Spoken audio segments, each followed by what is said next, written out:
this might be the craziest American Alchemy episode of all time.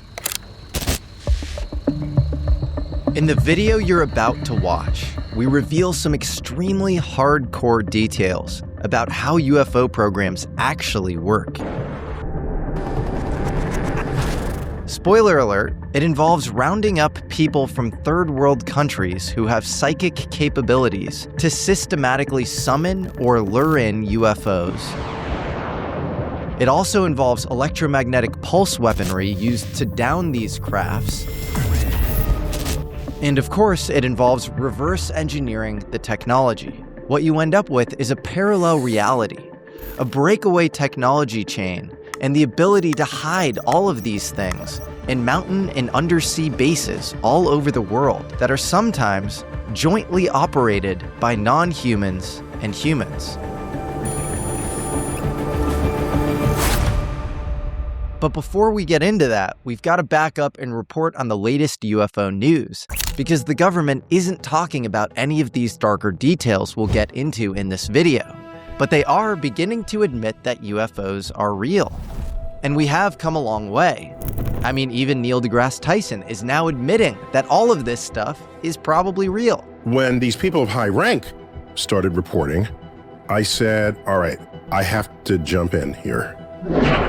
On May 8th, 2026, the Department of War released hundreds of UFO-related documents, video, and audio, with President Trump ordering the release of government files related to ET life and UFOs, posting a very poignant message to the American people. The Department of War's UFO release webpage already has 500 million hits on it since then. That is more than the entire population of the United States. If you haven't already seen the drop, it's not the vault we were hoping for with an alien autopsy tape, pictures of historical crash retrievals like Roswell, or a little gray in a freezer at Wright-Patterson. The release was pretty vanilla. It was more like a UFO starter pack. A lot of the documents in this drop weren't even newly declassified despite being presented that way. They'd been hiding in plain sight for ages. Now they're just getting a stamp of approval. Again, if that's what it takes for the academic and scientific consensus to shift and to convince people like Neil deGrasse Tyson to admit this stuff is real, then they weren't doing science in the first place. They were just waiting for establishment institutions to make it acceptable for them to look into this stuff. On the other side of this issue, a lot of people are asking, why now? Is this some sort of narrative distraction from more prosaic but darker trends in Iran, around Epstein, or whatever else? Because the timing and the motivation of this UFO data dump does seem cynical, and I'm sure it is. I'm sure it is a distraction from Epstein, Iran, and all sorts of other problems we have. And yet, a lot of these podcasters and independent media are now flipping on UFOs entirely, calling it a psyop. This is also not good first principles thinking. UFOs can be very real, of serious consequence to the nature of reality, and they might also be getting used as a distraction. Those two things aren't mutually exclusive. Someone can tell you to look at the moon and pick your pocket, but that doesn't make the moon fake. Give the people some blurry videos they have no hope of making sense of, drown the truth out in static, and call it transparency. Release a poorly curated batch. Don't separate the wheat from the chaff, and if something draws a bad reaction, find some way to stigmatize it after the fact. If people react well to the drop, continue to inch forward. But the release of this new information wasn't entirely meaningless, and it's especially hard to laugh off in one particular place: space.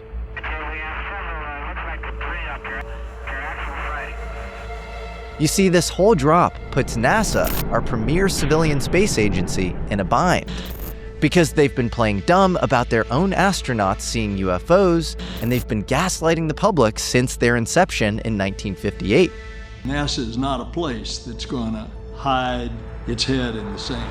That's kind of harder to do when the Department of War, the Pentagon itself, is now admitting that these astronaut sightings were actually unresolved.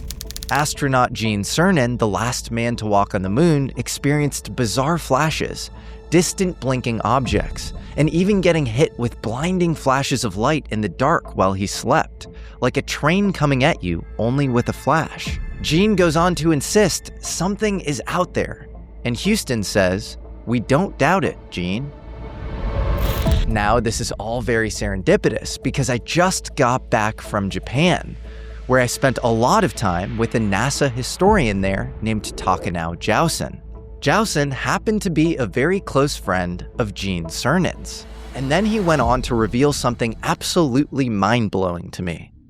UFO を見たのは間違いないです。Why are you sure? 僕はアポロ17号のキャプテンのジン・サーナン船長のと仲良くて自宅行って一緒に食事したりとか外でも食事したりとかしたことあって、ある質問したことあるんですね。どうしてアポロは17号で終焉を迎えたんでしょうか。そしたら彼の答えは二度と来るなと言われたって。Really? ええ。これイヤホンじゃないですよ。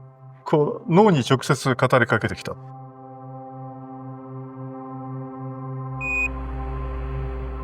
Pretty wild, and I don't think to the skeptics out there that Takanao Jowson was coordinated at all with the Pentagon. But as Houston said, we don't doubt it, Gene. What you know if you watch this show is that things like this happen all the time. Disparate data points from around the world, all corroborating the same UFO truths. You see, the government wants a slow and steady disclosure drip, but at American Alchemy, we want to speed things up. Maybe the best way to expose the real UFO truth isn't in this Department of War data dump, but in a sci-fi book written by whistleblower and former American Alchemy guest, Jake Barber. It's so blatant and in your face and so real, it doesn't register as exciting, in that format. Who is Jake Barber, you ask? He's a pilot, former Air Force, Gracie Black Belt, and he's an all-American badass. On paper, he was an Air Force aircraft mechanic, but that was just a cover. He held a NATO top-secret security clearance, deployed on presidential support missions, hunted war criminals in Bosnia, and later slipped into the shadows as a contractor flying UFO crash retrievals as a helicopter pilot. And according to Jake, one of those crafts that he retrieved seemed to be alive, with a consciousness of its own attached to it. And for a few terrifying moments mid-flight, that consciousness possessed him. Jake was the black hand of an unnamed aerospace giant. He won't say who, but here's a clue. Look, man, if you took 2 guesses, you'd get both of them right on the first try. There you go. Okay. When I interviewed Jake, his claims were so wild and so ahead of the curve that most people's brains just bounced right off them and into the comments section to roast Logan Paul's cameo instead. And what happened there is kind of the point. Jake's novel is called Sentinels of Ether, and it's written by a ghostwriter under the pen name Alva Douglas. I'm linking the manuscript in the description of this video. This was a novel deemed so dangerous by the Pentagon that they spent 6 months reviewing just 20 pages of the book. They escalated it to subject matter experts in classified special access programs and came back with 7 pages of redactions. And that was just from 10% of the full 120,000 word manuscript. Why would the Pentagon redact fiction? Maybe it's because it wasn't. The best kept secrets don't need to be classified. They're just too insane to be taken seriously. They're self-stigmatizing. So when the truth is just too strange, you disguise it as fiction. In this episode, we want to get into exactly how the Black UFO program actually works. I'm talking about disclosure at a whole new level, hidden in plain sight. Aerospace programs recruiting psychics from third world countries. In fact, they are often drugged, microchipped, and used like human joysticks to fly these UFOs.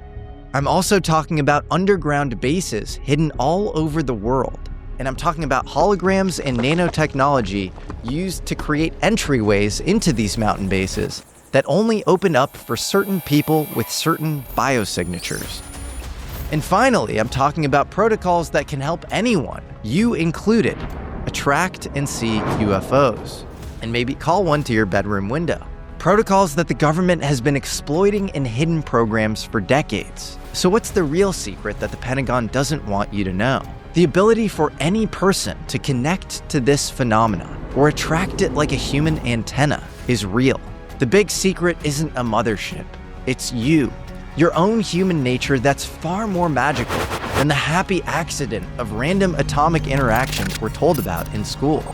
If anything, that worldview of materialist reductionism, that's the PSYOP.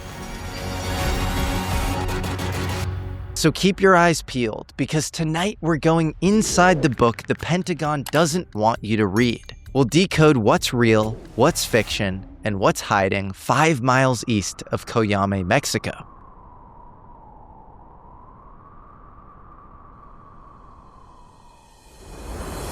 Today's episode is sponsored by Incogni. Many of our guests are scientists, researchers, and engineers working on some of the most exotic technology with implications that could change the course of history. And for people exploring the nature of reality, privacy is a prerequisite. People aren't paranoid. They're just operating in spaces where what's findable about them actually matters. They want to reduce their online footprint as much as humanly possible. Most people have no idea how much of their information is already out there. Phone numbers, home addresses, relatives' names, all sitting on sites you've never even heard of, collected without your knowledge, and sold to anyone willing to pay for it. That's what got me using Incogni. They go after these sketchy data brokers directly and get your information deleted, not just buried. And they keep following up until removal is confirmed. And you can see all of this cleanly on their dashboard. The feature I find most useful is custom removals. If you find your information on some random people finder site, you paste the link into your Incogni dashboard, and their privacy experts handle the takedown immediately. You get unlimited submissions, so take your personal data back now with Incogni. Use code AmericanAlchemy at incogni.com/AmericanAlchemy for 60% off an annual plan. Again, that's code AmericanAlchemy at incogni.com/AmericanAlchemy for 60% off. Take your online privacy back today. Before we hit play on Sentinels of Ether, we need to roll the tape back on Jake Barber. We were running operations, let's say, more attuned for the UAP. Because before there was ever a manuscript, there was an operation. Jake worked for a private company embedded inside Legacy Aerospace. Need to know operations, no questions asked. But Jake's routine missions for his employer gradually evolved into something more ominous. He was sent on what looked like a high-stakes scavenger hunt, track down some missing Panasonic Toughbooks, ruggedized laptops meant to endure extreme environments. And it's believed on these Toughbooks was highly sensitive information that was evidence to CR programs. Sensor data and video footage that might be classified and incriminating. Proof of UFO crash retrieval operations. We received human intelligence that gave us the intel package we needed to pursue where we thought the first set of Toughbooks might be. A recovery team was sent and we found the Toughbooks. I'm not going to say where, and we returned them to our employer. The Toughbooks were missing the hard drives. We then set out to recover the hard drives. Our human asset led us to another location high in the Sierras, which was a glacier lake, and the hard drives were sealed in a steel container like 25 feet underwater. Don Paul Bales, a 25-year military and law enforcement veteran, later confirmed that he worked under Jake on this same operation. Technically, I did not work for them, I worked for Jacob. And by the next mission, something felt off. He was given a new intel contact, new coordinates, a new chain of command. The whole operation had a different fingerprint. When his team finally reached the target location, an ambush was waiting. The next mission we went out on, I'll just tell you that shots were fired and we called bullshit. And that's when we began to backtrack and set out with our own effort to find out exactly who we were working for and what they were interested in. From an insider leak, we now know that the programs documented on these Toughbooks used temporary flight restrictions to clear the skies, lure UFOs in, and bring them down with EMP weaponry. For the uninitiated, EMP means electromagnetic pulse. It's basically the electromagnetic fallout you would experience with a nuke without the nuclear blast. But it gets even darker. Apparently, civilian aircraft had also been taken down after entering this restricted airspace, with the bodies and wreckage disposed of. If even a fraction of that was sitting on those Toughbooks, they were a massive liability.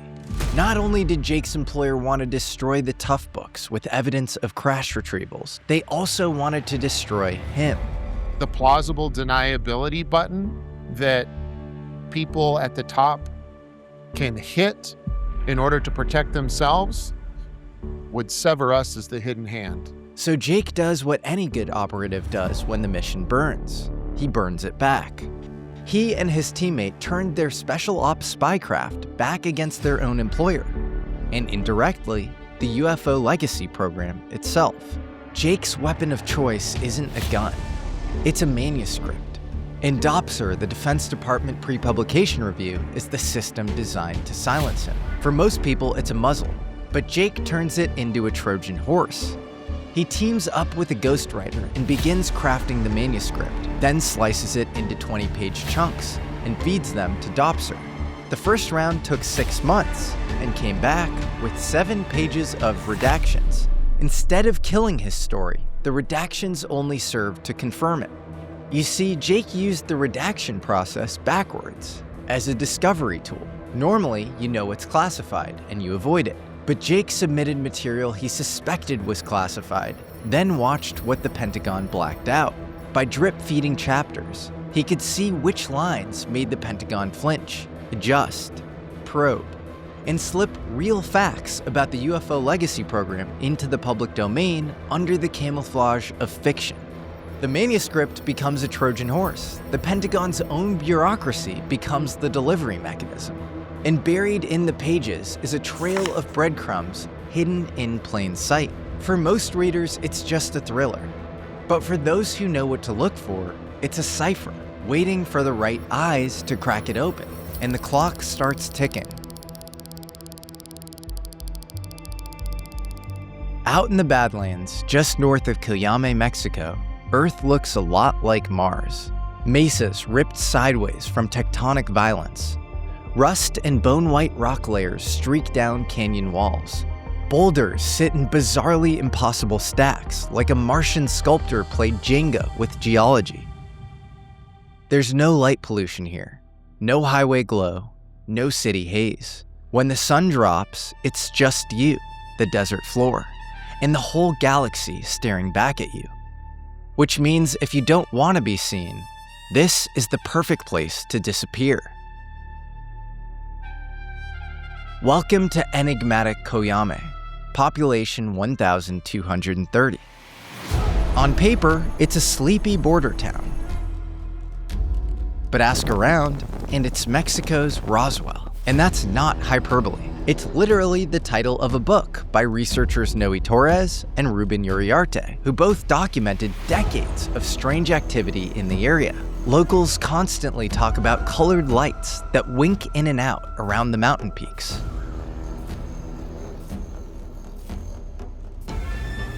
Little orbs and square objects that seem to come out of the landscape itself.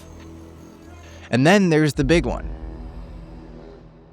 In 1974, Coyame became the setting for one of the strangest crash stories on record.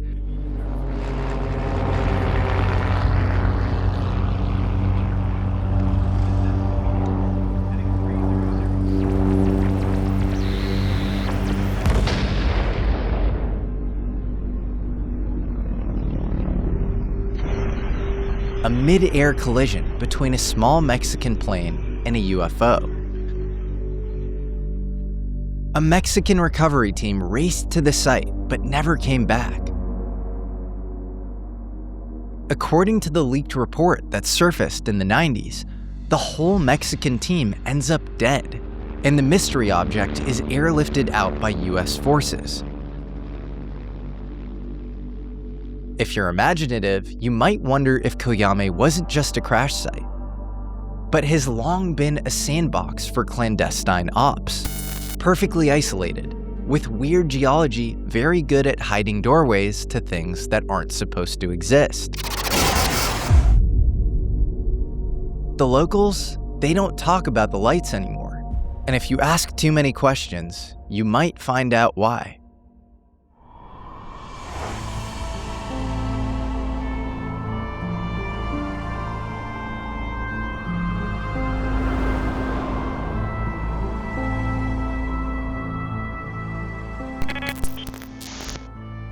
Alex McEwen, Tier 1 operator, 11 years in America's most elite units. Tonight, he's alone, escorting 24 refugees through jagged desert terrain, women and children who will die if he doesn't get them to extraction.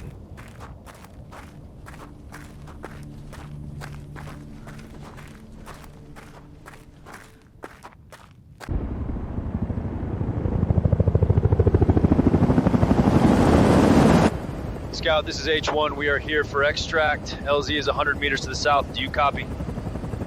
They're early, and his team is still behind him somewhere. Extraction without the unit wasn't the plan. H1, I copy. What is your 20? Alex hits them with a code that's known as a verbal IFF, a code only people on this classified op should know. Matchbox. He gets the right answer, so he waves the refugees forward. But here's what Alex doesn't know. These refugees weren't just lucky enough to have a Tier 1 escort. Someone very powerful wanted them here. Barber claims that some of these black aerospace programs had a very specific need. People untouched by modern civilization, often from third world countries. Psychically uncorrupted. And displaced people, refugees, victims of natural disaster, they're perfect. No passport, no paper trail, no one who'd know if they went missing. Fed into a UFO legacy operation that most people will never hear about. All the program would need is a reason for them to disappear that no one would question. A natural disaster works just fine. So does border crossing. So does geopolitical conflict.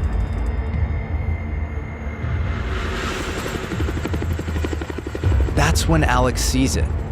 A second helicopter, even bigger, carrying a steel Conex shipping container with a mini-split HVAC unit bolted to its roof, slung beneath the chopper like a coffin on a hook. According to Barber, this is how they moved them. These refugees aren't being rescued, they are the cargo.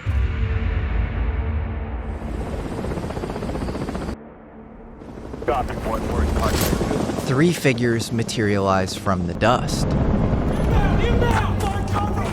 They move fast, efficient, predatory. Alex knows immediately. These aren't friendlies coming to help.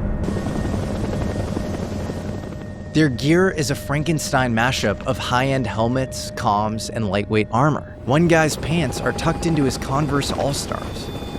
Does this sound at all like military to you? 2 men beeline for him, as the third heads up a hill and shoulders a rifle, aimed at Alex's skull. And then something happens that chills Alex's blood. They call him by name. Alex! His stomach drops. That's when things go sideways.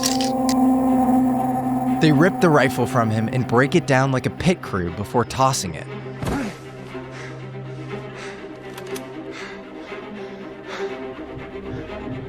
Don't even fucking blink, bro.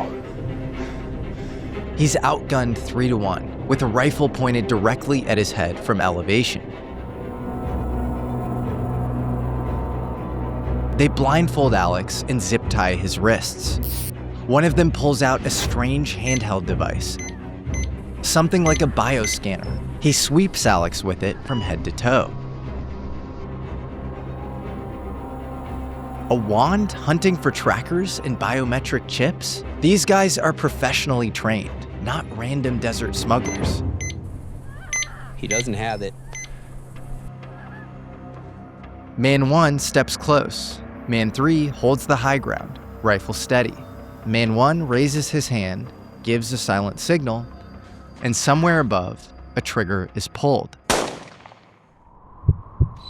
A 7.62 round tears through Alex's right shoulder, clavicle pulverized, shattering bone and flesh. A second signal and a second shot. His throat explodes, drowning in his own blood. A third signal, third shot. His face is obliterated. His body drops back, cold, lifeless, face to the stars. Or what's left of his face, that is. The entire universe of Alex McEwen blinked out like a dying star, sudden and violent. Children bury their faces. Some of the women don't look away. It's almost as if they've seen worse. Alex McEwen, Tier 1 operator, patriot, now just a corpse in the Chihuahuan desert. He believed he died serving his country, but the men who killed him were clearly serving something else.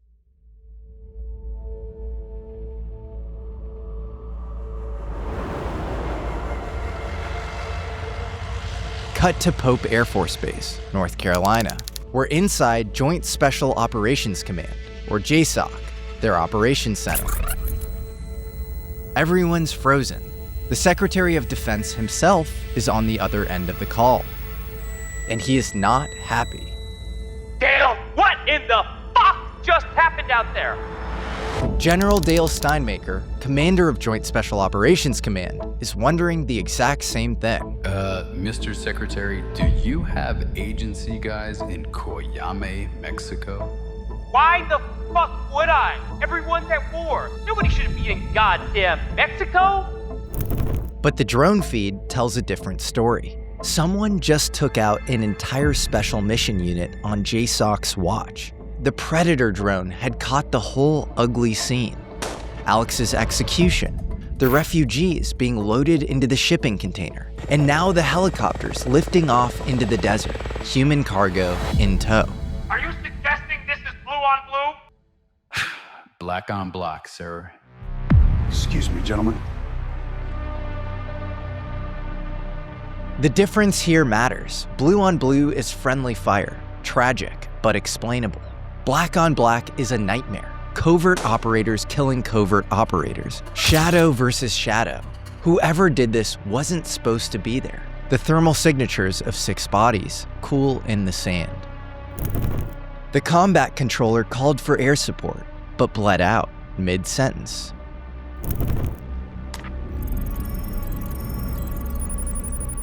All right, Vector F-18s out of White Sands. I want every eye in the sky on those helicopters. Wherever they're going, we're going there first.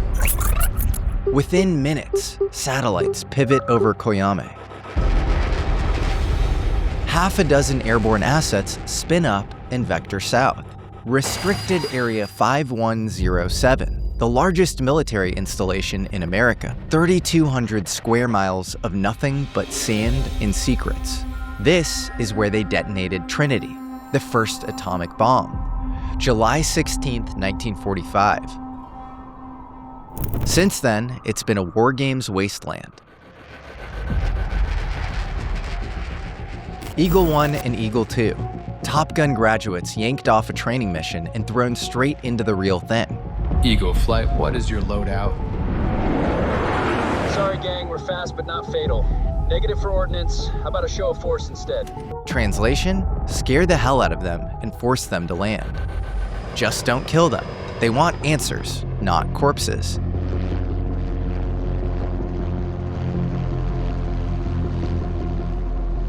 "5 miles out, the helicopters dropped into a descent. They sink below the canyon walls and vanish. Back in the war room, the radar blip blinks out. They lost radar contact. Radar is line of sight technology. Terrain blocks it. Fly low enough, hug the earth tight enough, and you disappear.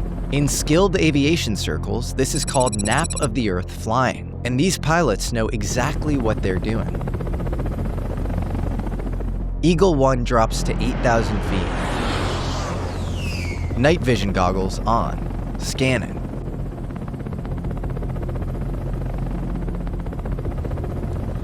Bingo. Tally 2. 2 helicopters, and beneath the bigger one, still spinning on its cable, the container full of human cargo. Eagle 1 calls them out over guard frequency 243 MHz, the international emergency frequency, and orders them to land. Copter flight of 2 with the external load east of Coyame in Mexico. This is the United States Navy F-18. You are instructed to land immediately. But the helicopters hold course. Refusing to ID yourself and ignoring a Navy intercept? Ballsy. If this part is true, we know more about where to knock and who to use the Freedom of Information Act on, NORAD under US Northcom, JSOC through US Special Operations Command, plus the Navy. And we know what to ask for. Incident reports and air defense logs on unknown aircraft in the Coyame corridor in 2004 that ignored guard frequency 243 MHz and blew off a Navy intercept. Something I've noticed doing this show for years is that the biggest ideas usually hinge on one strange specific detail. Gary McKinnon describing a spreadsheet of non-terrestrial officers. Hal Puthoff explaining why CIA remote viewers tested their abilities in deep waters on submarines. Diana Pasulka realizing that the Vatican Observatory knew more about UFOs than met the eye. These are key details that completely change how you understand someone's story. And if you're not capturing those details, they're gone. I've been getting into Plaud Note Pro lately exactly for this reason, because the same thing happens to me outside the studio too. I'll be walking around thinking through something a recent guest said on a podcast, and suddenly a connection clicks between that and something another guest said 2 years earlier. This is one of the clearest examples I've found personally of the real utility behind AI. This product is ridiculously easy to use. One press to start recording, and then I press it again to highlight a moment I want to come back to. It will take comprehensive notes for you about everything that transpires. You can also add text notes or images, so it's not just raw audio floating around somewhere. Then when I get back home, Plaud turns everything I've said into an organized summary, and I can actually ask questions about what I recorded. I can ask things like, what was that connection I made between Thomas Townsend Brown and time travel? Or what was that thing I said around the 10-minute mark about Bob Lazar? And Plaud will pull the answer directly from the recording. That's the difference. You're not just saving audio. This isn't your average AI note taker. You're building a searchable archive of your own thoughts. As you can see, the Note Pro is credit card thin, has up to 50 hours of battery, and it handles both in-person conversations and phone calls without switching modes. So head to plaud.ai/alchemy to learn more. That's plaud.ai/alchemy and use code alchemy10 at checkout. Thanks so much to Plaud for sponsoring today's episode. But back to the story. After the intercept doesn't work, Eagle 1 decides to get their attention the old-fashioned way.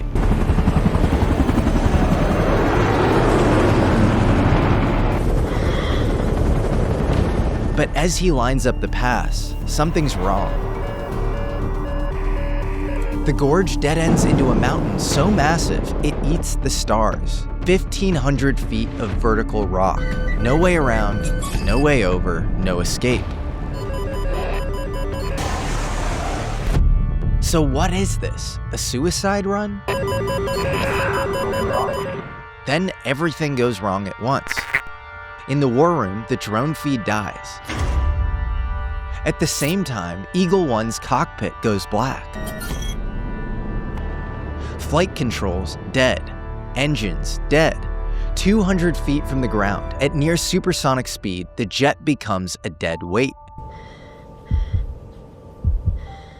He has milliseconds to choose, ride the coffin into the mountain, or punch out at speeds that can rip human bodies apart. The math is ugly, and an homage to the first man to ever eject from a cockpit at supersonic speeds. He double grips the handle and pulls.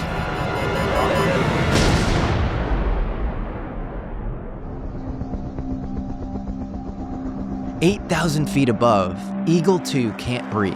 His oxygen system is dead, so are his generators. He rips off his mask, fighting through his own electrical failure. Systems flicker back online. He looks down. The jet's gone, but the helicopters are still flying straight at the face of Mount Mexico.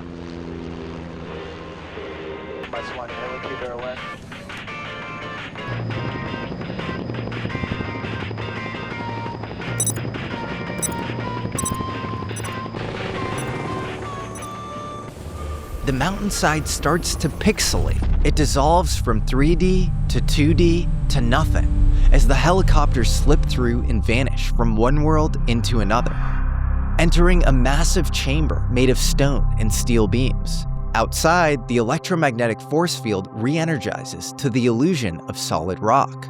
To the outside world, it looks like they vanished. But inside, they've just arrived, home. Call it a black site, a breakaway base, or something worse. We don't have a name for it yet. What we do have is a body count that shouldn't exist, and a story that leaves more questions than answers. An elite American operator executed in the desert by unknown forces using US authentication codes. A JSOC mission burned from the inside out. A weapon system that can surgically blast drones and F-18s with an electromagnetic pulse. Missing refugees, human beings, loaded into a shipping container, ferried by unmarked helicopters across the desert, and chased by US fighter jets to a holographic mountain in Mexico that isn't a mountain, but a door. And behind it, a secret underground facility.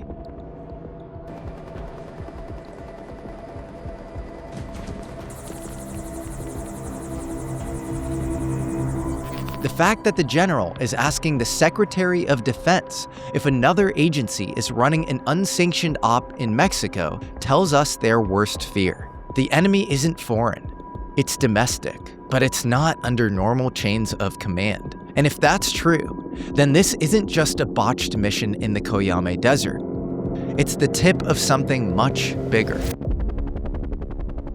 So who's really running this show? And how deep does this parallel world actually go?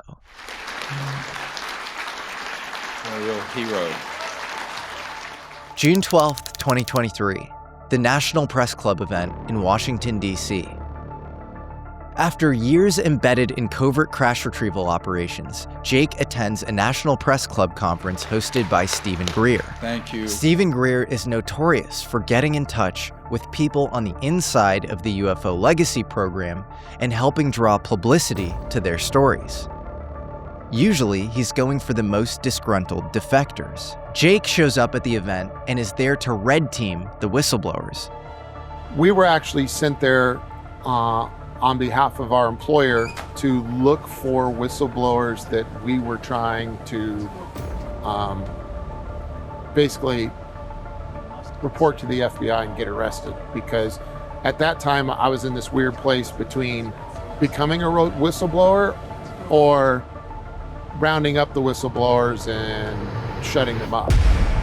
Essentially figure out what they know, do a threat assessment, and report back to headquarters. Somewhere out there are a few missing Panasonic Toughbooks loaded with highly sensitive material, and Jake thinks one of these guys might be about to spill what's on them. Then, Michael Herrera takes the stage. Herrera was a Marine with the 31st Marine Expeditionary Unit. He described a 2009 mission in Indonesia, a civilian evacuation following a catastrophic earthquake and tsunami. Sounds kind of familiar, right? In 2009, my unit, which was most decorated infantry battalion in the entire Marine Corps, which was 2nd Battalion, 5th Marines, was called in to do humanitarian assistance operations out in the Philippines, which was Operation Quetzano. His unit was flown deep into the jungle with no comms, no signal, and no civilians. His 6-man team pushes to high ground, to a hill thick with vegetation, and that's when they see it, a craft. And right there was something that stuck out like a sore thumb, especially with jungle terrain, things like that, vegetation, very green stuff, was something that stuck out so well. It's always going to be basically imprisoned in my mind for the rest of my life, and it has been for 14 years, was something that was rotating, and it was transitioning between colors like a light matte gray, as well as a dark matte black. So in between, that's what it kept, and it was very smooth. You can see that the craft here actually was roughly about 300 feet. And the reason why I know this is because you could fit 3 of the helicopters that we flew in on underneath this craft.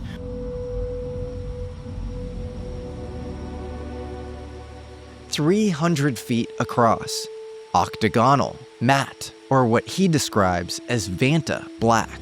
It's so black that it almost looks like dark matter, like light itself isn't interacting with this craft. It hovers just above the canopy with a subsonic hum. Before they can process what they're looking at, they're intercepted. An 8-man paramilitary unit, no insignias, no IDs, moving in fast, rehearsed, and ready to kill.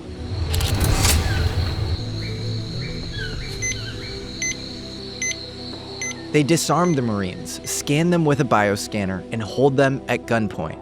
The message is clear. You were not supposed to see this, and if you talk, we will kill you. I know what you're thinking. The Indonesian jungle sounds a lot like the Mexican desert. While this is all happening, Herrera sees some trucks roll up with shipping containers and HVACs mounted on top. He assumed they were moving drugs, but hearing Michael Herrera's testimony, Jake knew better. He had the missing piece of Michael's puzzle. I have no firsthand experience with that operation, nor direct contact with anyone involved with it. I know of that type of operation. I know of that craft. I know of those containers. He'd seen those containers before.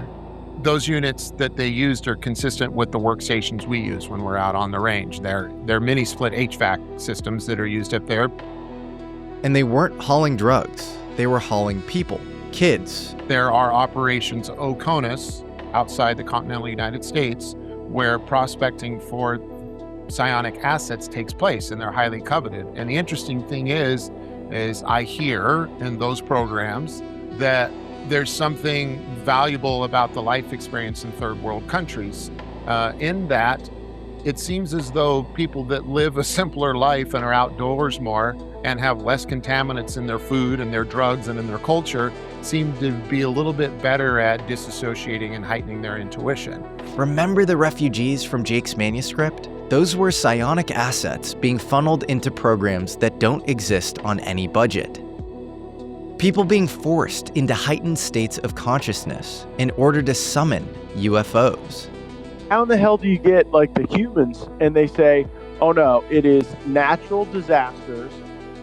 They said actually, sadly, the unaccompanied minor crisis and the caravans that just had like kind of unaccountable swaths of humans in Central America running up through the Darien Gap and across the U.S.-Mexico border. And then they said the Ukraine war. Jake knew Michael Herrera was legit. I saw a good Marine up there when I saw Mike. I saw a brother in arms doing his best to be put now with a microphone in his face in a fucking suit and tie in Washington, D.C., when he's cut out to be carrying a saw through the jungle. And now he's doing his best, and he's an honest, good guy, and I was going to let him hang. So instead of continuing to red team Michael and run counter intel on him, he decided to join forces.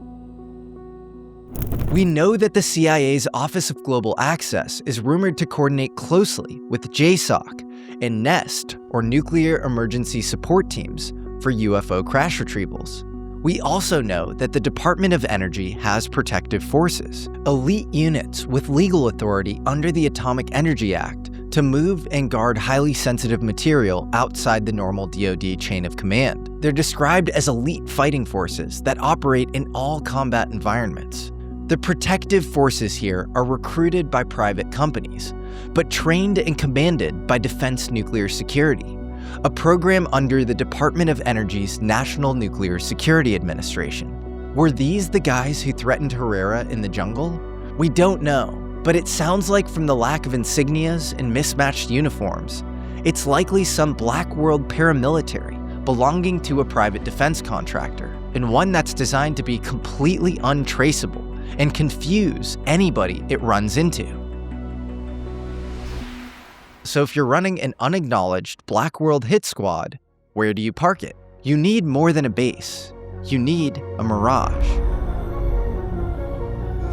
And these are the last words he told me. He said, Jim, we have things out in the desert that's 50 years beyond what you can comprehend. And he knows I can comprehend a hell of a lot. So what's going on here? Let's start with the obvious theory. It's just a hologram.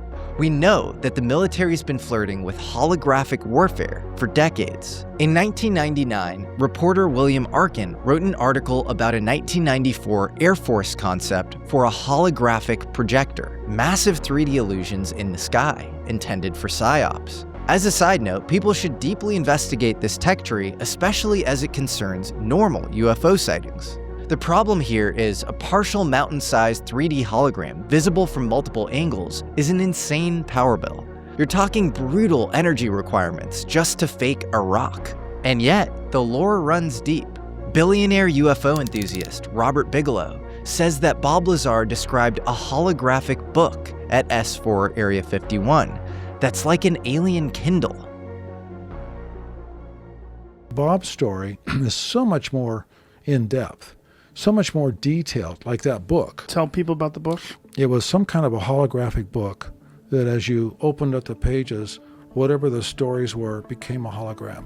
Stephen Greer talks about a whistleblower who allegedly saw Raytheon projecting UFO-like craft as a part of a false invasion scenario. Here is the Raytheon triangle at Fort Irwin. That is man-made. Wow. And the guy who saw it in detail, because he picked up some night scouts he was told not to, saw that there was this one, and then they were holographically projecting several others. Wow. This could be used in a false alien invasion, like a hoaxed invasion. And then that later, he and his wife got abducted by this thing. Yeah. And tortured. Whoa. And it was Raytheon.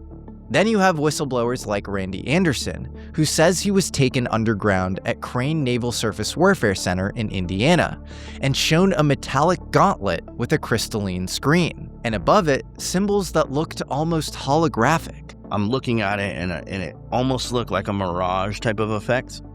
And above that display screen were these hieroglyphic symbols that I started to see appear. The projection appeared integrated into reality itself, far more advanced than normal holograms. So advanced hologram tech? Maybe. But Coyame does get hammered by thunderstorms during monsoon season, and a giant mountainside light show feels like the last thing you'd ever want riding on perfect weather. One glitch and your billion-dollar cover is blown. So that's a lot of faith to put into a hologram. So what if it's something that seems like a hologram but isn't? Back in the day, I used to chug coffee like I was prepping for a quantum jump, but then I'd crash like my nervous system got slingshotted through a kaleidoscope. Anxiety spiking, aura flickering, and REM sleep never met her. It was like drinking battery acid on an empty stomach. Then I found mud water. It doesn't fry my circuits or my synapses. I use Mudwater's original blend over ice. It still has a little bit of caffeine, but it's stacked with adaptogens and nootropics like L-theanine, chaga, lion's mane, cacao, the whole Earth squad to keep you naturally energized and to ensure that you don't wake up with the morning scaries. One sip of Mudwater and my cells report for duty. 2 sips and boom, I'm plugged into the fungal Starfleet. All systems go. So, are you ready to make the switch to cleaner energy? Head to mudwater.com, that's MUDWTR.com, and grab your starter kit today. It's MUDWTR.com. Right now, our listeners get an exclusive deal up to 43% off your entire order, plus free shipping and a free rechargeable frother when you use code Jesse at checkout. That's right. Up to 43% off with code Jesse, that's Jesse, at Mudwater, MUDWTR.com. After your purchase, they'll ask you how you found them. Please show your support and let them know we sent you. So what if it's something that seems like a hologram but isn't? What I'm talking about is a little technology known as Foglets, or utility fog. Now we have to add an asterisk here. This technology is theoretical, so let's treat this as a thought experiment. Imagine robots the size of glitter, roughly 100 microns, that don't just build things, they become things. Billions of tiny robots lock arms in 12 directions to form objects on command.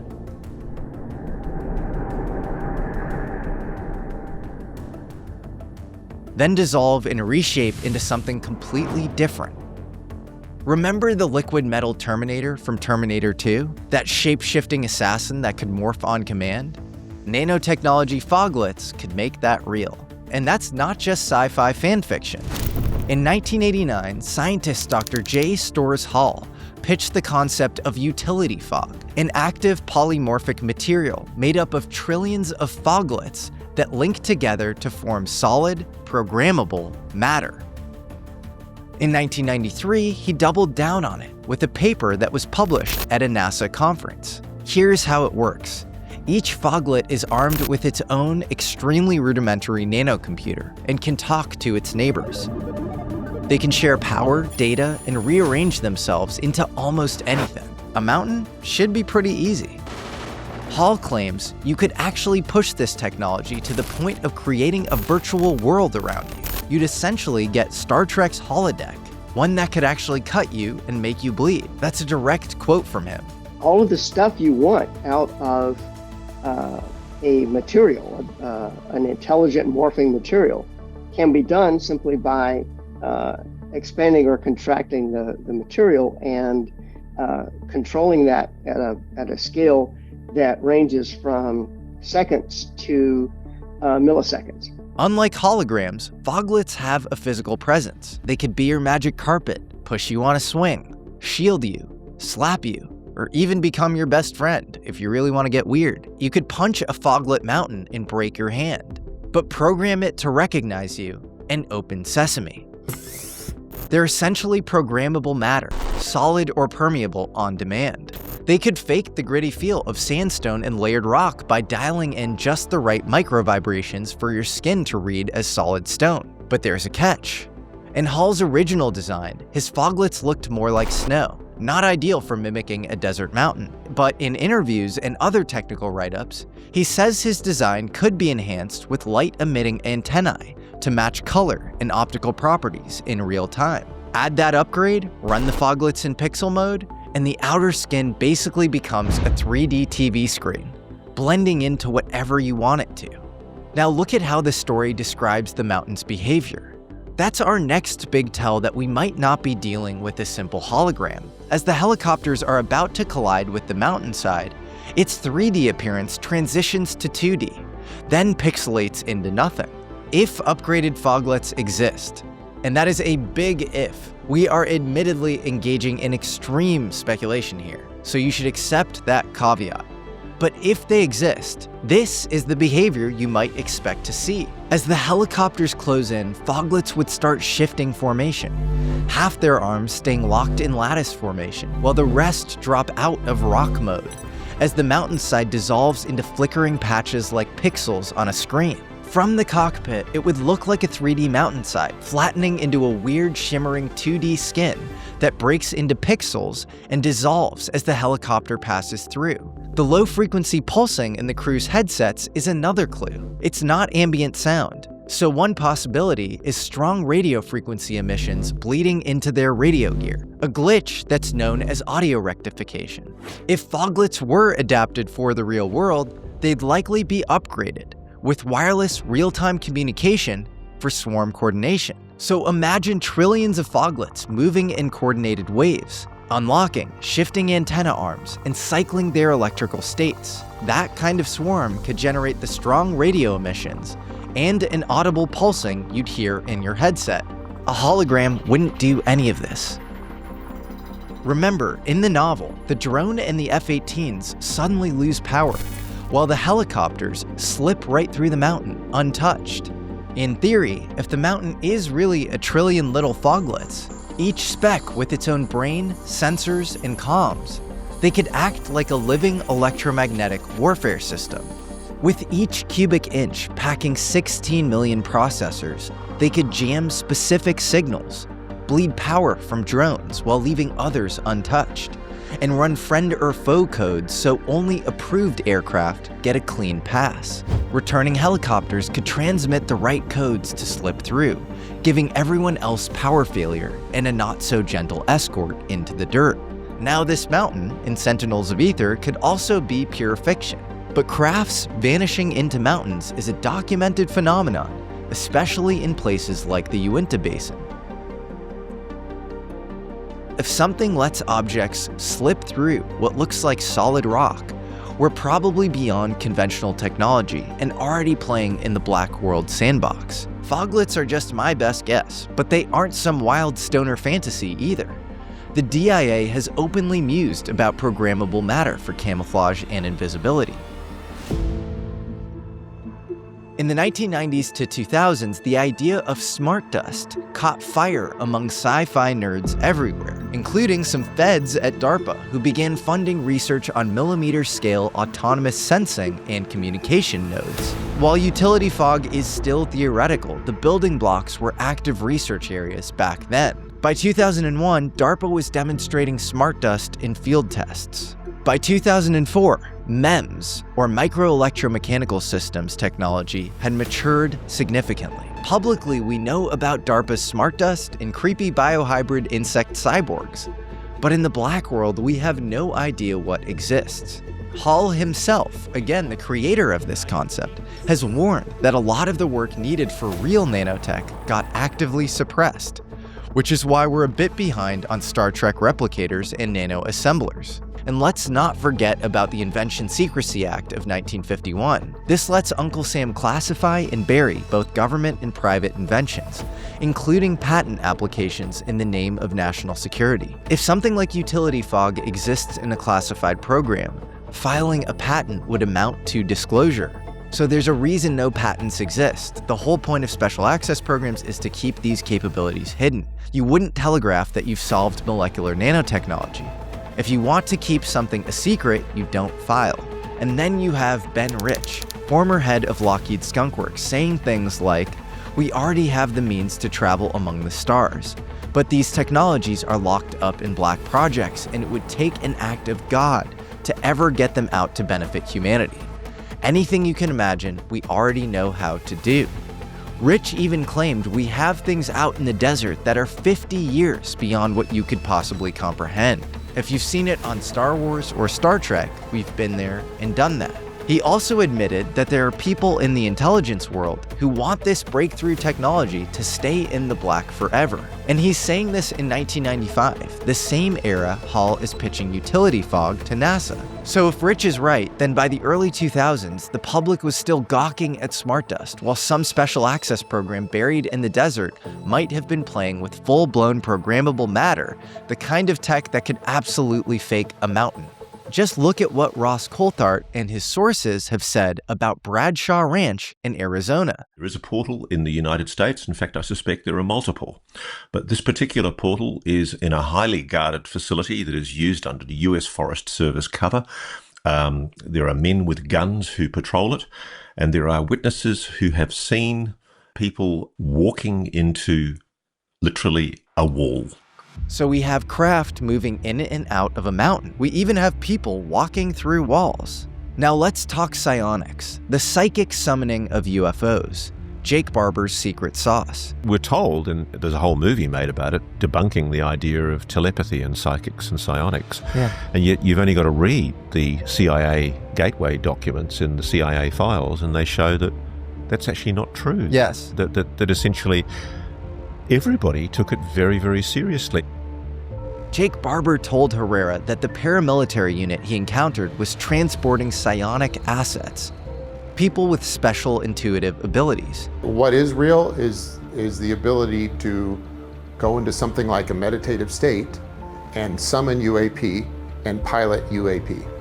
That is real. That's 100% real. Wow. I have to process that for a moment because that is just the most extraordinary claim. He calls them P3s, or psionic predisposition potential.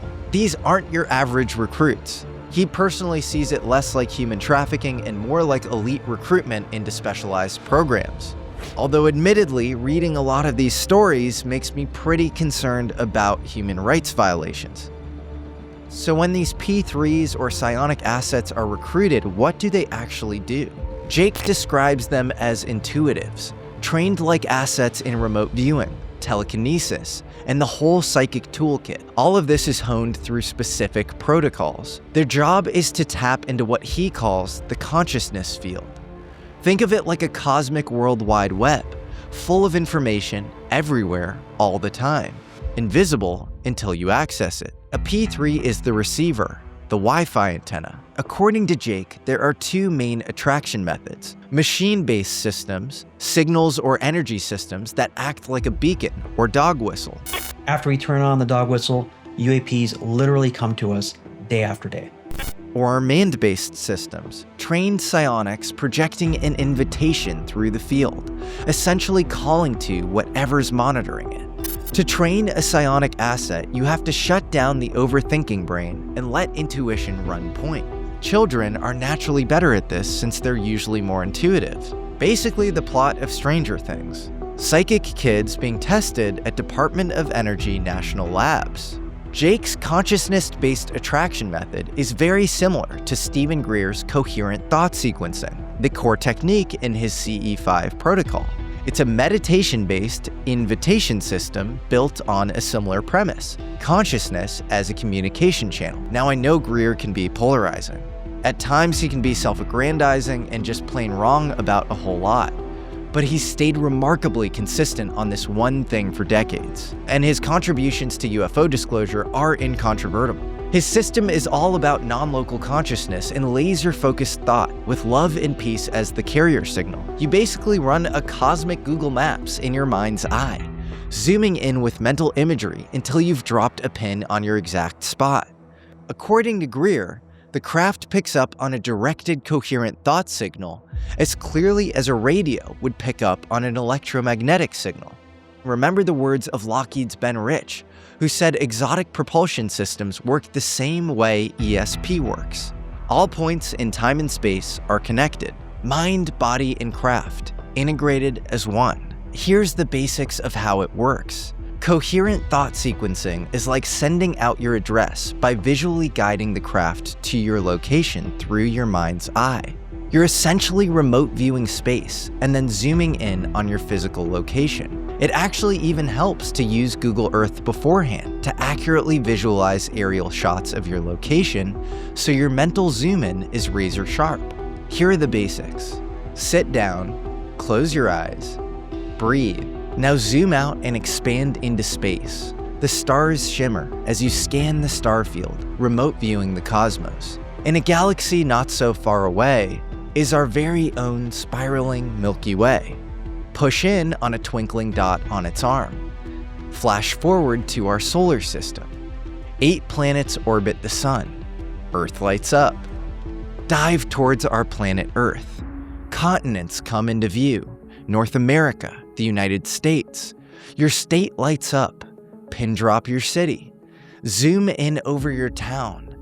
Drop into a God's eye view of your neighborhood, street, the roof you're under, and finally, your exact spot, down to the chair you're sitting in.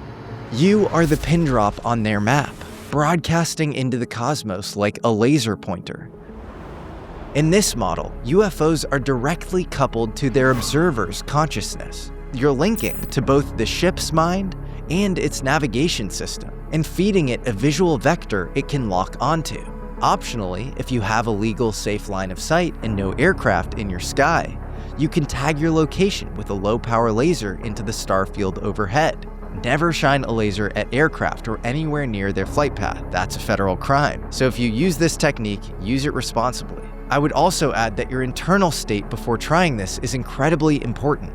If you're going through a rough time or you have any sort of ulterior motives, you will probably get burned. Those negative emotions inside of you might get amplified by the contact experience. Calling these things into your purview can be very dangerous. As with all of this stuff, there's a left-hand path and there's a right way to do it. But in its best instantiation, the idea is by extending your consciousness outwards, you become a lighthouse. You can essentially invite and lead the craft to you.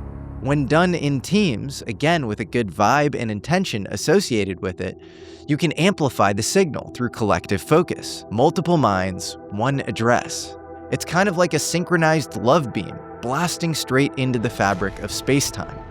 But here is where it gets dark. There's just no way to put lipstick on this pig. Jake personally remembers an incident transporting a craft where his consciousness was disrupted, possibly because a psionic asset's consciousness was stuck inside the craft, or because the craft itself had a consciousness that connected to him while flying it to its drop point. There are some potential issues that can happen if the psionic asset is still connected to the craft.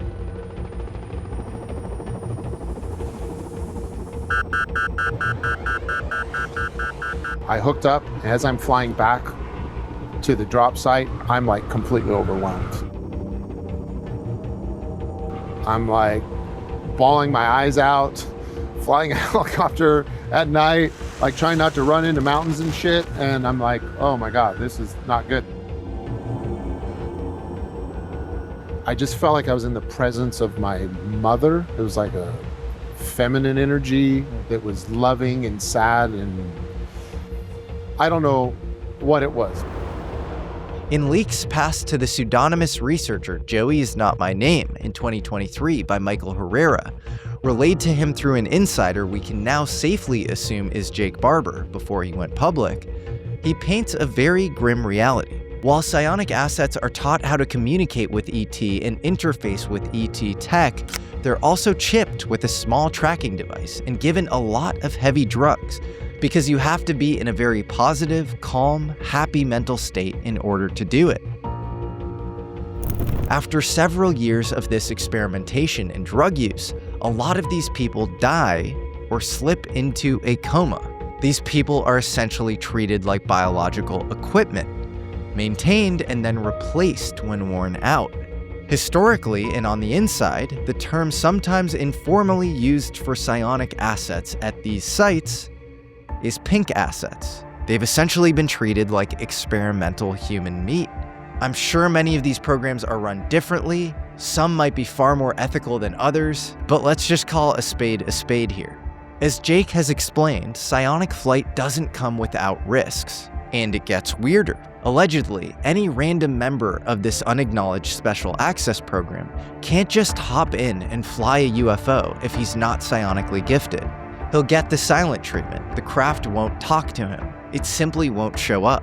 According to this leak, in order to fly some of the ET craft, it has to be done through consciousness. A black group pilot can't fly an ET craft directly if he doesn't have the psionic abilities. So they devised a way to connect a psionic person to an advanced brain-machine interface, where the pilot can control the machine to control the person's intentions, and in turn, control the ET craft. The psionic asset's mind turns into a psychic joystick.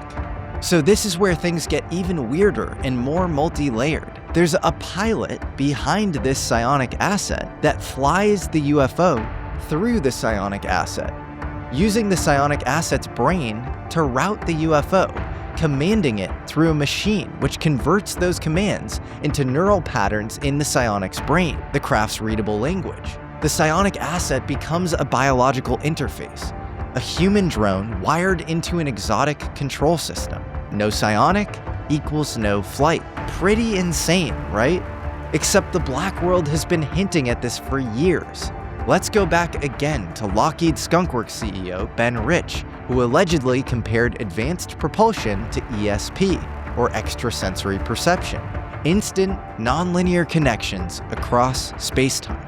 And then there's UFO whistleblower Don Phillips, also tied to Lockheed Skunk Works, saying that UFOs are a full-body connection, and that humanity has the quickest computer built into them. Humanity has the quickest computer built into them than any man-made computer can ever approach, and that includes the Cray computer. Phillips also riffs on the Firefox movie's mind-controlled helmet. Firefox, the most devastating killing machine ever built. The weapon system is one of the most advanced ever conceived, with a thought-guided, thought-controlled arsenal on board the plane.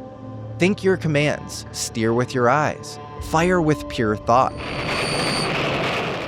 And then there's Philip J. Corso, who claimed to be at the Pentagon in the 50s, doling out UFO material into the civil or private side world. He claimed the technology ended up in places like Bell Labs. But he and his son, who has spent time with past American Alchemy guest Danny Sheehan, have talked about a helmet with which you could steer a UFO with your mind. The fact that the UFOs appear to be navigated telepathically, for example, and that the craft have built into it some kind of an AI capacity to respond telepathically to the control of the pilot. You know, that's pretty far out. Thanks to leaps in data signal technology, it might be reality. For Lockheed's Don Phillips, it's proof that technology is finally catching up to the fastest, most powerful processor in existence, the human mind, on certain dimensions involving intuition, still miles ahead of any machine ever built, even with large language models.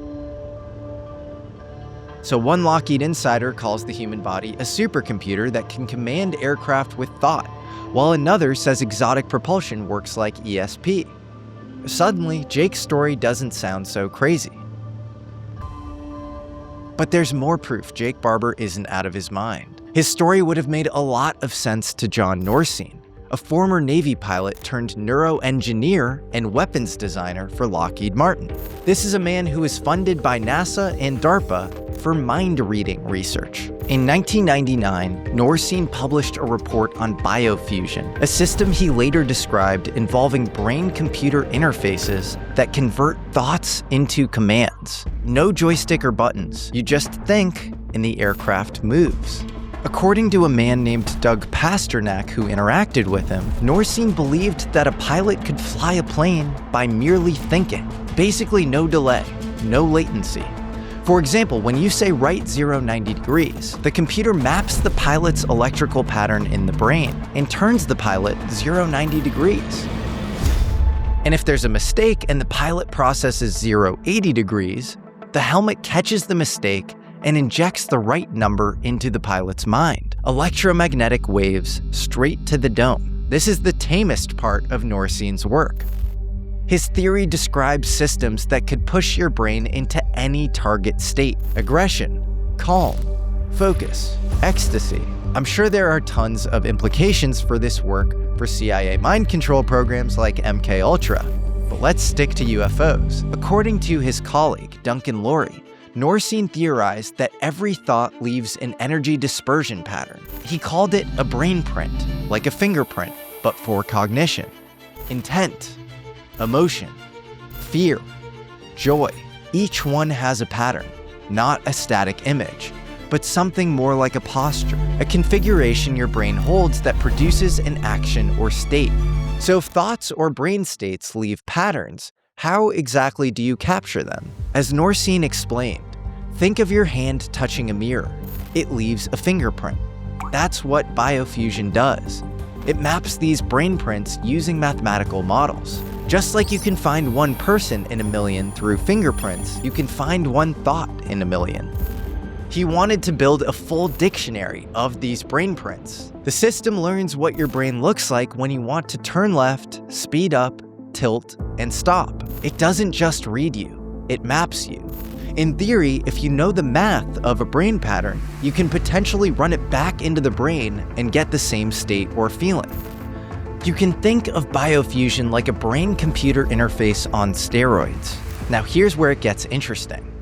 A technical write-up by Autonomous 019 cites an internal Lockheed Martin R&D report by John Norcine called Biofusion Reflexive Control and Neuroergonomic Integration in Adaptive Cockpits.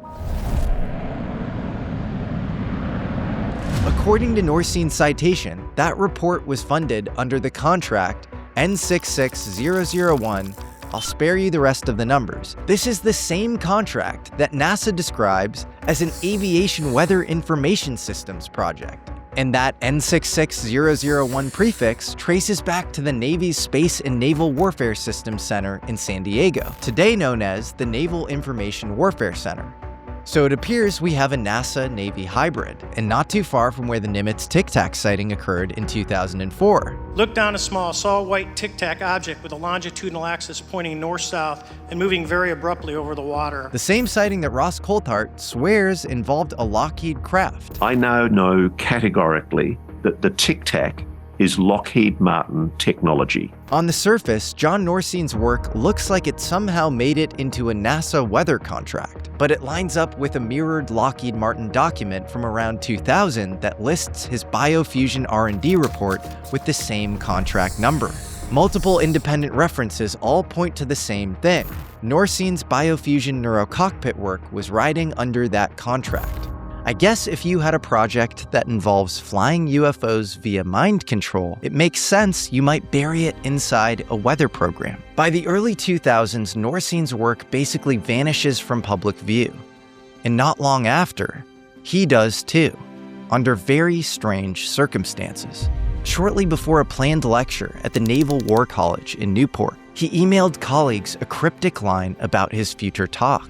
He had sent me an email and said, and some of the other people from ANS, and he said, listen, I'm giving a lecture on my latest research at the Naval College in Newport. Do you want a VIP pass to come and attend it? And I was like, oh, yeah. So he said, okay, I'll get it all set up. And then at the end of his email, you know, he was into, I forget what the term is for this kind of use of language. Semiotics, yeah. He was really into that. Yeah. And at the last sentence in his email said, he said, I RV'd the upcoming lecture, John not heard nor seen. Whoa. And I remember calling Ann and saying, hey, Ann, like, what the heck does this last sentence mean? John not heard nor seen. I know he's in the semiotics and stuff, so, you know, not nor seen is his last name, but John not heard nor seen. And then just like 2 weeks after that, he was found dead in a motel room somewhere. Jesus Christ. So that was some sort of code where it's like he remote viewed his own death. He remote viewed it and he wasn't there. And this was code to say he's not heard nor seen. Yeah, I mean, what else could that mean? Oh my God. Norcein was gone, but the kind of work he was doing wasn't. And roughly 20 years later, they resurface, but in a different form. Enter Lockheed Martin engineers Charles Chase and Gerald Jonas, with a patent called Cognitive Enhancement Using Feedback. I've personally had the pleasure of meeting Charles Chase and think he's a genius. And this patent might sound boring on the face of it, but it's not. It's describing a closed-loop system that reads your brainwaves, compares them to a target brain state, and then hits you with light, sound, or electromagnetic pulses until your brain is nudged towards that target, like a tuning fork for the human mind. It's essentially an extremely sophisticated version of biofeedback. I've asked Charles Chase and he doesn't know Norcein, but you have to admit it is pretty interesting that there is a lineage pointing to the same company and the same sort of control loop. Measure your brain, compare it to a target state, stimulate it, and remeasure it. And then there are other people at this company up to the executive level that are talking about flying UFOs with your mind. So it looks like Norcein's adaptive cockpit ideas could be the prototype. Looks like the weather project grew some teeth. In multiple interviews, including with me, the consciousness is activated through heightening intuition and lowering intellect. Barber describes consciousness craft interfaces that sound impossible. But here's the documented R&D showing this technology has been actively developed. Whether it's been successfully integrated with exotic propulsion systems, we don't ultimately know. But the technical capability Barber described isn't necessarily science fiction. It's just Lockheed Martin, circa 1999. And by 2018, that same basic dream of humans interfacing directly with machines was no longer buried in obscure papers or patents. That year, DARPA launched a program called N3, Next Generation Non-Surgical Neurotechnology. DARPA's official program brief openly talks about building bidirectional brain-machine interfaces for military use, including for things like control of unmanned aerial vehicles. One of the teams that advanced in N3 was led by Battelle. And if you've done any deep research on UFO legacy programs, you know that Battelle Memorial Institute is all over it. According to Battelle's own 2020 press release, their team progressed to phase 2 of the program. They were working directly with the Air Force Research Lab, Carnegie Mellon, and others on a system called Brainstorms. which stands for Brain System to Transmit or Receive Magnetoelectric Signals. Brainstorms uses nanoscale devices injected into the human bloodstream and guided with magnets into specific areas of the brain as part of a system designed for bidirectional neural interfacing. So by 2020, you don't just have vague patents and R&D rumors. You have DARPA openly funding a nanoscale injectable brain-computer interface with the Air Force Research Lab's involvement that could be a stepping stone towards warfighters eventually interfacing with aerial vehicles. Or it could simply represent an advancement in that capability, which was established years before. Now for a different track. Stay with me here. In 2016, the Navy filed a patent under inventor Salvatore Pais for what they called craft using an inertial mass reduction device. The patent describes a craft that manipulates high-energy electromagnetic fields to achieve exotic propulsion, a setup that requires precise, real-time control of its own field geometry. You need something that can sense its internal field configuration and how it interacts with the surrounding environment and adjust in real time. Something faster than a joystick, faster than a keyboard, something like a mind. What you won't see in the open record is the obvious next step. Plug those worlds together. If Jake Barber is right, that missing link lives in special access programs that don't get patented at all. So to recap, Layer 1. Lockheed develops and patents brain-to-machine interfaces. Layer 2. The Navy patents craft that require electromagnetic field manipulation. Layer 3. Psionic assets. Human intuitives jacked into exotic craft through neural interfaces, translating thought into propulsion. I'm not saying that we have a verified Salvatore Pais saucer in a hangar synced to a psionic asset with that exact setup. I am saying that Barber's psionic pilot story sounds wild. Until you look at the R&D lineage and realize every piece of that stack is already sitting in white papers, patents, and weather contracts.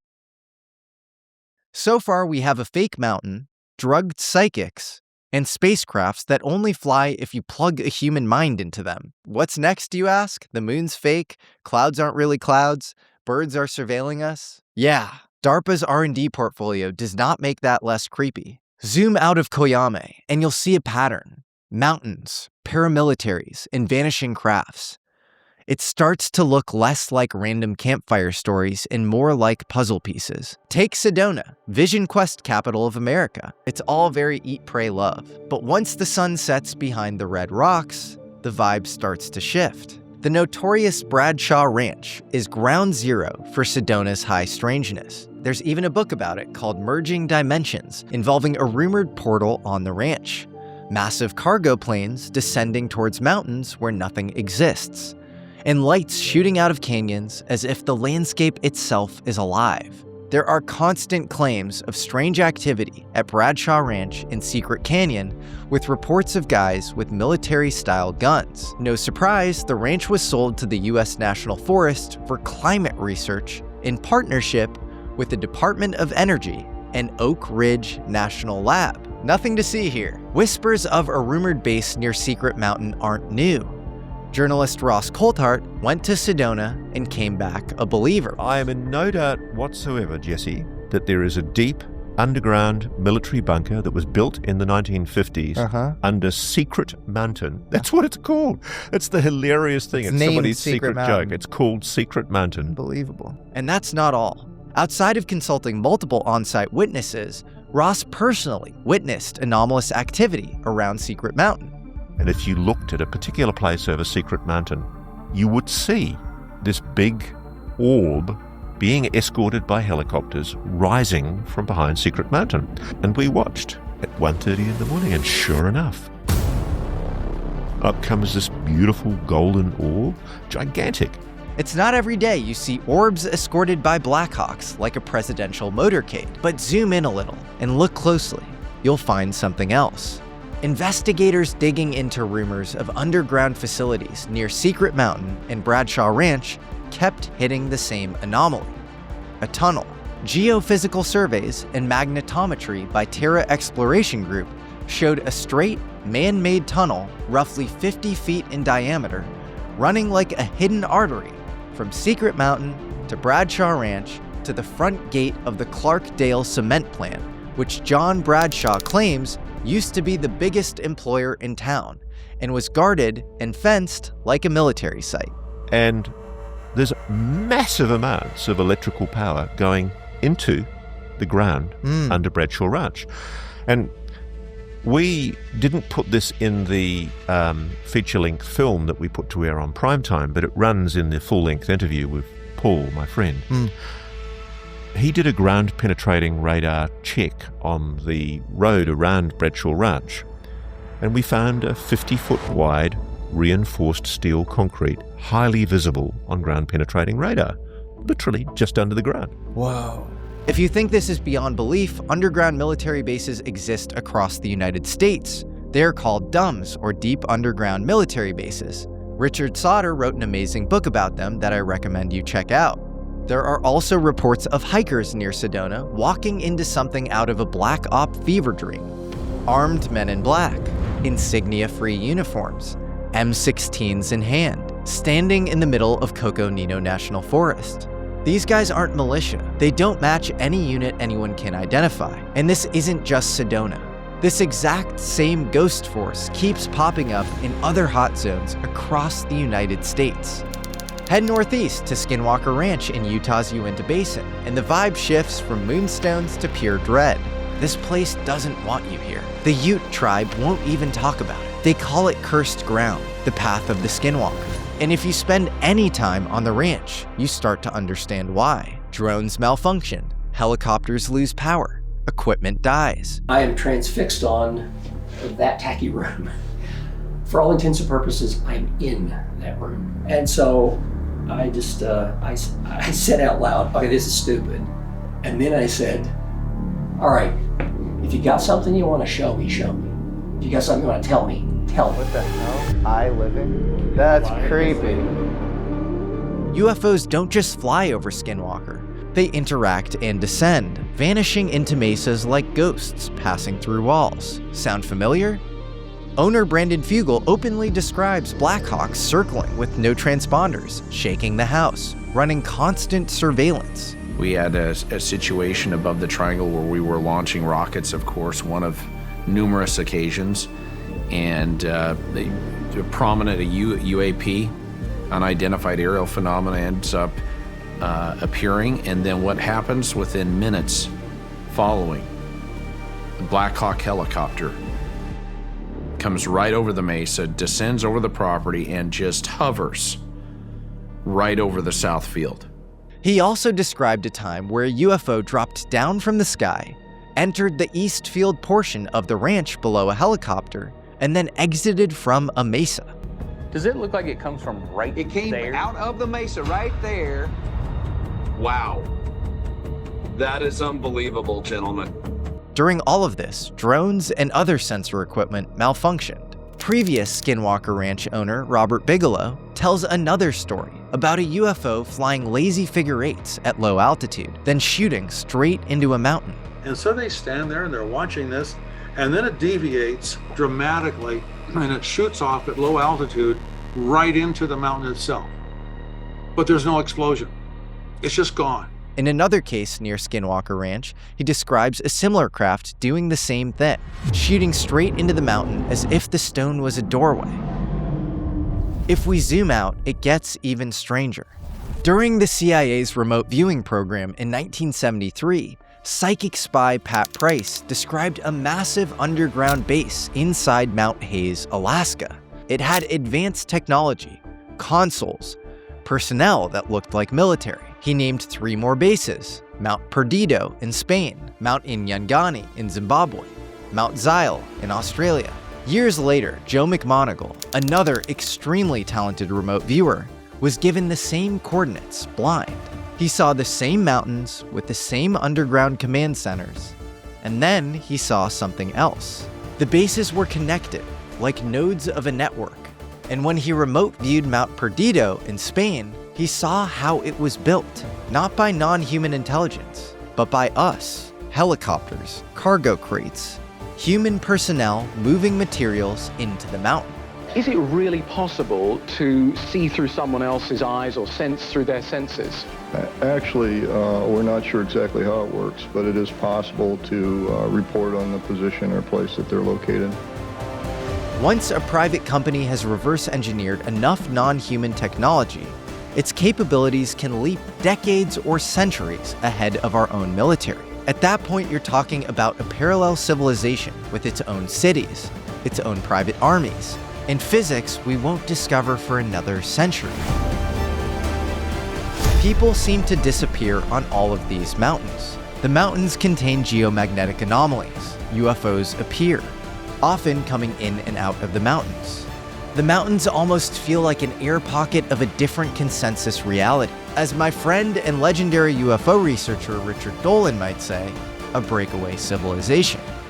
And this is the real takeaway. After years of researching this stuff myself, people always want to know how I shake out on what's actually going on with UFOs and the government. This is the stuff you get into that's just hard to talk about. It's hard to say with a straight face. Jointly operated human and non-human bases with entirely insulated and separate chains of command. I know that sounds nuts, but think about it another way.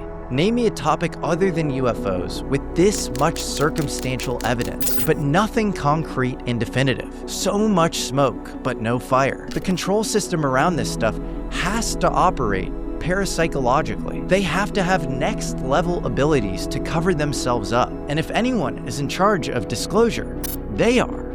This is the truth behind some of these missing scientist cases. And it's the reason why certain technology trees involving gravity manipulation, nanotechnology, fusion and free energy tend to hit dead ends or get softly enveloped by bizarre shell outfits. The tech going nowhere in the civilian world, but getting siphoned into the black. And think about it logically. To think that non-human intelligence exists, but hasn't infiltrated governments and private aerospace is maybe just as crazy as believing in non-human intelligence in the first place. You can't really be open to one and completely closed off to the other. If this is at all real, then of course, the government can't just disclose it. It's probably gonna get spoon-fed to us in fiction. How else do you prepare a world for the idea that the mountain on the horizon might not be a mountain at all? So yes, maybe Jake Barber didn't land another egg as he predicted when I interviewed him. We hope to do a demonstration and invite key members of the public from institutions and demonstrate this and maybe even get something to the ground. And his attempts to recreate legacy UFO efforts in a friendly open source way in the form of a private company called Skywatcher seems like it's hit some snags. But what if, in the tradition Tom DeLonge established with his book Secret Machines, Jake designed this manuscript, The Sentinels of Ether, to encode the real truth in fiction, and then go on to use the Pentagon's own review process and redactions as authentication? If just 2 chapters of this Sentinels of Ether story that exists today online triggered a firestorm of black ink, what is hiding in the rest? What was redacted? If this sounds like fiction, then good, because that's exactly where they've been hiding it. In plain sight, wrapped in stories we were taught not to take seriously.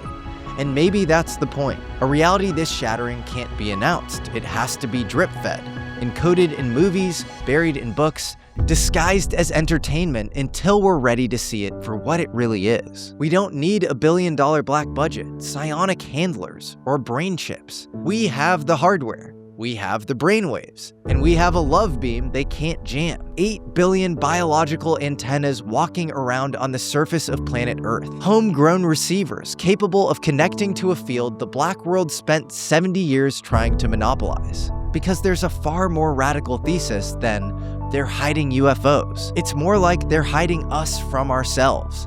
The technology isn't in the craft. It's in human neurology and in the human spirit. And they've spent 70 years making sure that we don't figure that out. Non-human intelligence doesn't need a press conference at the White House. They've been making contact through back channels, indigenous tribes, secret societies, occult practitioners, psychonauts, lone religious monks, or just some kid sending coherent love beams out his bedroom window. Sooner or later, something might pick up. In the words of Jake Barber, we're not alone. The skies aren't classified. Your conscience can't be redacted. I encourage us all to look upward and look inward and to become the best versions of ourselves quickly. We need you. A new era awaits. Until next time, I'm Jesse Michaels, and this is American Alchemy.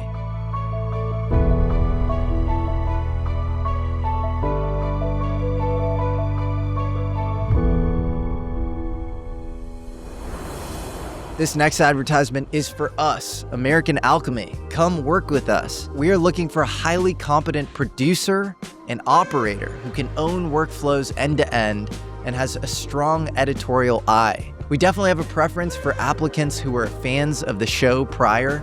As you know, if you've been watching the show, there's a whole set of references and there's a whole world that we kind of swim in that can be hard to kind of ramp up on. Experience with YouTube specifically is also preferred but not required. If anything, we're just screening for general competence. We want somebody who's a little type A, but also open-minded and deeply understands and is fired up about the vision and mission for American Alchemy. And of course, we want you to have your own intrinsic and organic interest in the nature of reality. Responsibilities will include interfacing with the most epic guests in the world, helping shape the editorial schedule, working on a bunch of YouTube stuff, and helping just increase the output and general operational efficiency behind American Alchemy. Basically, we want to turn this thing into a well-oiled machine. I've been doing a lot of this stuff myself since we've started. I book all my guests, I do all my research, and I'm realizing that some of these logistical minutia is not necessarily my happy place. I like to spend time learning, meeting people, and going deep on the content. So if logistics and operations is your strong suit and you're passionate about subjects and content like this, please reach out. Submit your applications at apply@jessemichaelsmedia.com. Again, that's apply@jessemichaelsmedia.com.